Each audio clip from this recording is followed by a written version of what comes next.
Todo comenzó en una tarde cualquiera. Yo caminaba por el centro del pueblo, distraído, sin rumbo, como lo había hecho tantas veces antes. La vida en ese lugar era tranquila, demasiado tranquila, al punto de que cualquier cosa fuera de lo común se sentía como una ráfaga de viento helado en verano. Fue entonces cuando lo vi. Un anciano, parado en la esquina frente a la vieja librería cerrada desde hacía años. Su ropa era anticuada, parecía sacado de otra época, abrigo largo de lana, sombrero de ala ancha y un bastón de madera torcido como una rama vieja. Lo que más me inquietó no fue su aspecto, sino el hecho de que me estaba mirando. Directo. Como si me hubiese estado esperando. Yo no lo conocía. O eso creía. Cuando pasé junto a él, hizo algo que me heló la sangre. Extendió su mano y me entregó una llave de hierro oxidado, pequeña, pesada. No dijo nada. Solo me la puso en la palma y susurró. ¿Sabes dónde encaja? Iba a preguntarle qué quería decir, pero antes de poder reaccionar, ya no estaba. Literalmente, no estaba. Ni un solo paso, ni una sombra alejándose. El anciano había desaparecido como si jamás hubiese estado ahí. Me quedé de pie en medio de la calle con la llave en la mano, atónito. La observé de cerca. Estaba cubierta de símbolos extraños, grabados diminutos, casi imperceptibles, como runas antiguas. Y lo más perturbador, al sostenerla, sentía algo. Como un leve zumbido dentro del cráneo, un susurro bajo la piel. Esa noche no pude dormir. Intenté convencerme de que era una broma, una ilusión, algo sin sentido. Pero en el fondo, sabía que no. Esa llave pertenecía a algo. Y ese algo me estaba llamando. Lo peor vino al día siguiente. Busqué al anciano por el barrio. Pregunté a los vecinos, a los comerciantes, incluso en la estación de policía. Nadie lo había visto. Nadie lo conocía. Uno de los oficiales, al ver la llave, frunció el ceño y me pidió que esperara. Volvió con un archivador polvoriento y me mostró una foto amarillenta de hace más de 50 años. Mi sangre se congeló. Era él. Exactamente igual. El agente me dijo que aquel hombre había desaparecido en 1973. Su nombre era Eduardo Luján. Fue un investigador de lo oculto, obsesionado con puertas secretas, lugares sellados y desapariciones inexplicables. Lo encontraron por última vez frente a la misma librería donde me lo topé yo. Luego, nada. Nunca se volvió a saber de él. Pero eso no tenía sentido. Yo lo había visto. Me había entregado esa maldita llave. Durante los días siguientes, la obsesión se apoderó de mí. Comencé a investigar sobre Eduardo, sobre los símbolos de la llave, sobre puertas misteriosas. Visité bibliotecas, foros en Internet, incluso un ocultista de mala fama. Cada pista me llevaba a lo mismo. La llave no abría una puerta física, al menos no en este mundo. Entonces, recordé algo. Cuando era niño, solía jugar con mis primos en una casa abandonada a las afueras del pueblo. Una vez, me metí en el sótano por curiosidad. Allí vi una puerta sellada, sin picaporte, sin cerradura, sin marco, solo un contorno metálico incrustado en la pared, como si alguien hubiese intentado taparla. Olvidé ese recuerdo hasta ese momento. Volví a la casa. El lugar estaba igual que siempre, ruinoso, cubierto de polvo y telarañas, con ese silencio que parece respirar junto a uno. Me dirigí al sótano y, para mi sorpresa, la puerta seguía ahí. Ahora, con una pequeña ranura en el centro. Del tamaño exacto de la llave. Mi corazón latía con fuerza. La saqué del bolsillo. La sostuve frente a mí y, por un momento, juraría que la llave vibraba con expectativa. Como si supiera que estaba a punto de usarse. La introduje en la ranura.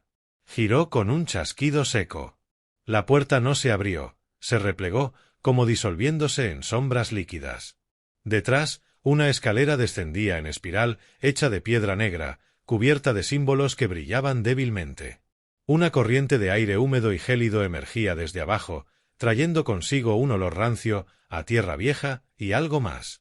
Algo podrido. En ese instante me di cuenta, no tenía idea de lo que estaba a punto de encontrar. Solo sabía una cosa con certeza. Eduardo Luján nunca desapareció. Solo bajó esas escaleras. Y ahora, era mi turno. Mis dedos temblaban mientras sostenía una linterna frente a mí. La luz apenas tocaba los escalones que se perdían en la oscuridad. Cada peldaño que bajaba crujía bajo mis pies como si nunca antes nadie hubiese pisado ese lugar, aunque sabía que no era cierto. Eduardo lo había hecho. Y algo me decía que no fue el único. El aire estaba denso. Más que húmedo, cargado, como si alguien respirara junto a mí. Los muros estaban cubiertos de inscripciones talladas en piedra. Parecían antiguas, pero con un pulso moderno, como si alguien las hubiese reforzado con sangre fresca. Había símbolos parecidos a los de la llave, pero también dibujos, formas humanoides deformes, puertas que se abrían hacia el vacío, ojos que se repetían una y otra vez. Ojos que parecían mirarme. Llegué al final de la escalera. Un pasillo se extendía delante de mí, flanqueado por antorchas apagadas. Era imposible, pero juro que escuché una voz suave, como la de un niño, susurrar mi nombre desde el fondo. Santiago. Me detuve en seco. El miedo ya no me oprimía el pecho, me estaba invadiendo la piel. Respiraba como si el aire doliera. Avancé igual. El pasillo me llevó a una sala circular, subterránea, en cuyo centro se alzaba una especie de altar de piedra. En torno a él, figuras humanas o lo que quedaba de ellas. Eran cuerpos secos, momificados, cada uno con una llave clavada en el pecho. Diferentes entre sí, pero con el mismo diseño, el estilo de Eduardo. Me acerqué al altar. Había un cuaderno cubierto de polvo. Al abrirlo, supe que no era un simple diario. Era un registro. Eduardo lo había escrito, y documentaba cada paso que había dado desde que recibió su llave. Hablaba de puertas ocultas, de pruebas mentales, de realidades superpuestas y de la entidad. Allí aparecía descrita como un ser atrapado entre planos que necesitaba cuerpos para manifestarse. Eduardo decía que la llave no abría una puerta física, sino una puerta dentro del portador.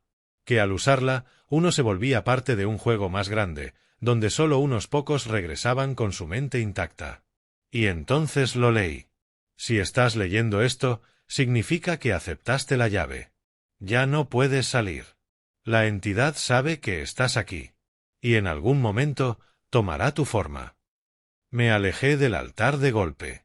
La linterna temblaba en mi mano. Pero algo más llamó mi atención. Un espejo. ¿Un espejo bajo tierra? Estaba empotrado en la pared del fondo, cubierto por una sábana negra. Me acerqué, como si algo me atrajera inevitablemente. Extendí la mano y retiré la tela. Y lo vi. Era yo, pero no era yo. Mi reflejo me miraba. Mismo rostro, mismos gestos, pero con una sonrisa torcida, imposible. Una sonrisa que yo no estaba haciendo. Ya estás aquí, dijo, sin mover los labios. Retrocedí, pero el reflejo siguió hablando. Tú abriste la puerta. No la llave. No la puerta del sótano. Tú. Y ahora, soy libre.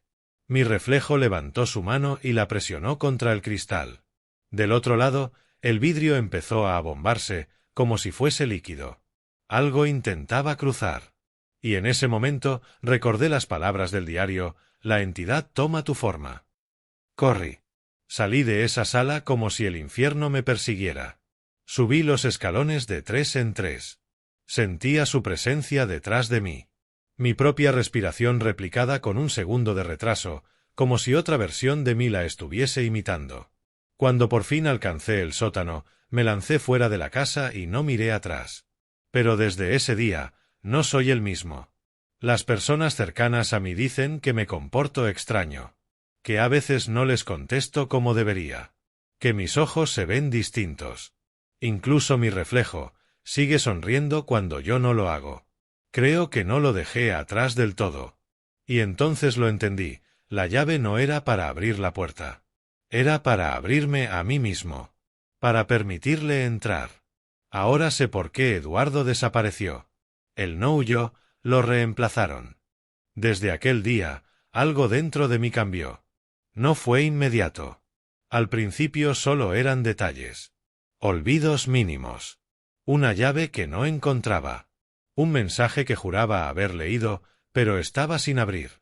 Una conversación con mi madre que, según ella, jamás ocurrió. Pequeñas grietas. Pero luego, las grietas comenzaron a ensancharse. Mis sueños se volvieron una secuencia repetitiva. Estoy en la habitación del sótano, frente al espejo, y me observo a mí mismo o a esa cosa que se parece a mí. Cada noche, el reflejo se mueve más rápido, más libre, como si la barrera entre ambos mundos se hiciera cada vez más delgada. En el último sueño, me habló claramente. Pronto no sabrás cuál de los dos eres tú. Me desperté sudando. No eran pesadillas comunes. No lo eran. Porque al levantarme, encontré las suelas de mis zapatos cubiertas de barro, barro igual al del sótano. Lo más perturbador, yo no había vuelto allí. Oh sí. Empecé a grabarme. A registrar mis movimientos con una cámara. Pensé que era paranoia. Que necesitaba pruebas de que no estaba perdiendo la cabeza. El primer día no pasó nada. El segundo, vi cómo me levantaba de madrugada y salía de casa. No lo recordaba. Me seguí grabando. Y la verdad fue devastadora. Cada noche, entre las 2:43 y las 3:15 de la madrugada, me levantaba solo, caminaba hacia la calle y desaparecía del ángulo de la cámara. A las 4:06, volvía. Con la ropa distinta, sucia, y los ojos fijos, como si aún no hubiese regresado del todo. Pero eso no fue lo peor. Lo peor fue la noche en que no regresé solo. En el vídeo, se ve claramente, regreso a casa, y detrás de mí, una sombra. Una figura oscura que no toca el suelo. No tiene rostro, pero imita mis gestos. Cuando yo cierro la puerta, ella también lo hace en el aire. Congelé el fotograma. Y ahí estaba, justo detrás de mi hombro, una sonrisa idéntica a la mía, pero retorcida, como si alguien intentara replicarla sin entenderla del todo. Llamé a Eduardo. Necesitaba respuestas. Pero claro, él ya no existía. Revisé de nuevo el cuaderno que encontré en la sala subterránea. Y allí, en la última página, había una dirección escrita con letra temblorosa. No estaba antes. Juraría que esa hoja estaba en blanco. Fui. Era un edificio abandonado, cerca del límite de la ciudad. Un asilo olvidado. Adentro olía a polvo, óxido y algo más profundo. Como si el tiempo mismo se hubiese podrido. Cada puerta que abría chirriaba con un eco que no coincidía con mi movimiento. Como si alguien más estuviera abriendo otras puertas al mismo tiempo, en otro piso. En el último pasillo, una puerta estaba abierta. Dentro, una mesa. Una sola silla. Y encima, una caja fuerte con el mismo símbolo que tenía la llave. Sabía que debía usarla. La introduje. Giré. Clic. Adentro, una cinta de casete. En la carátula, escrito a mano, Santiago 3:16. ¿Un mensaje religioso? ¿Una referencia a mí? Llevé la cinta a una vieja grabadora que encontré en un rincón. Presioné play. Primero, solo estática. Después, mi voz. Si estás escuchando esto, significa que ya es demasiado tarde. No eres tú. Nunca lo fuiste del todo. Cada vez que abriste una puerta, él entró un poco más. Y cuando dormiste, cruzó. Silencio. Luego, una risa. Era la misma risa que escuché en el espejo. Esa que no me pertenece. Pero entonces, otra voz, más clara. Femenina. ¿Por qué crees que el anciano te eligió? ¿Por qué tú? Clic. La grabadora se apagó sola. Salí del asilo con el casete aún en la mano. El mundo parecía más frío. Más irreal. Las calles estaban vacías. Demasiado vacías para la hora que era. Y los faroles parpadeaban como si me observaran. Al llegar a casa, me miré al espejo. No me devolvió la mirada. Mi reflejo estaba de espaldas. Y no se dio vuelta. Pero antes de apagar la luz, justo antes de cerrar los ojos, escuché mi voz desde el pasillo. No la mía en ese momento, sino la otra, la del casete. Aún no sabes cuántas veces ya pasaste por esto. Me giré, pero no había nadie. Y fue en ese instante cuando lo supe con certeza, la llave no abre una puerta. La llave es un ciclo. Uno que yo ya viví, más veces de las que recuerdo. Dormí, o al menos eso creo. No sabría decir cuánto tiempo estuve en la cama con los ojos cerrados, pero nunca sentí que descansaba. Era como si mi cuerpo estuviera estático mientras mi mente seguía cayendo, descendiendo por capas de pensamientos que no eran míos. Me desperté de golpe cuando escuché el sonido de llaves cayendo al suelo. No las mías. Al salir de la habitación, vi otra copia de la misma llave que me había entregado el anciano. Pero esta estaba oxidada, vieja, como si hubiera permanecido enterrada por décadas. Y al lado, un papel doblado con una sola frase. Aún no has abierto todas las puertas. Durante los días siguientes, empecé a notar algo inquietante. Cada espejo de la casa reflejaba un momento diferente. No lo que estaba ocurriendo en tiempo real, sino escenas pasadas. Algunas de la noche anterior, otras de momentos que no recordaba. En uno de ellos, me vi llorando en el suelo de la cocina. En otro, gritándole a alguien que no estaba allí. Pero lo más aterrador fue en el espejo del baño. Vi al anciano, mirándome fijamente desde mi reflejo. Cuando me acerqué, su rostro cambió. Fue como si se derritiera hasta convertirse en el mío. Y luego, en otro. Y otro. Decenas de rostros, todos parecidos a mí, pero distintos. Como si fuera una línea infinita de versiones que no sobrevivieron. Toqué el espejo. Frío. Vibrante. Palpitante. Como si esperara que cruzara. Decidí volver al sótano. Pero esta vez, algo había cambiado. Las paredes estaban cubiertas de fotografías. Decenas, quizá cientos. Todas mostrando diferentes momentos de mi vida, pero desde ángulos imposibles. Como si alguien hubiera estado viéndome todo este tiempo. Dormido. Caminando. Llorando. Incluso, mientras soñaba. Y al fondo, sobre una mesa, un cuaderno distinto. De tapas negras, gastadas por el tiempo. Dentro, páginas en blanco. Hasta que la tinta empezó a aparecer frente a mis ojos. Día 1, le entregué la llave. No recuerda que ya lo ha vivido. Día 2, empieza a sospechar. Esta vez, más rápido que antes. Día 3, grabó la cinta. Igual que en el ciclo 14, pero con más miedo. No entendía. ¿Era una broma? ¿Un experimento?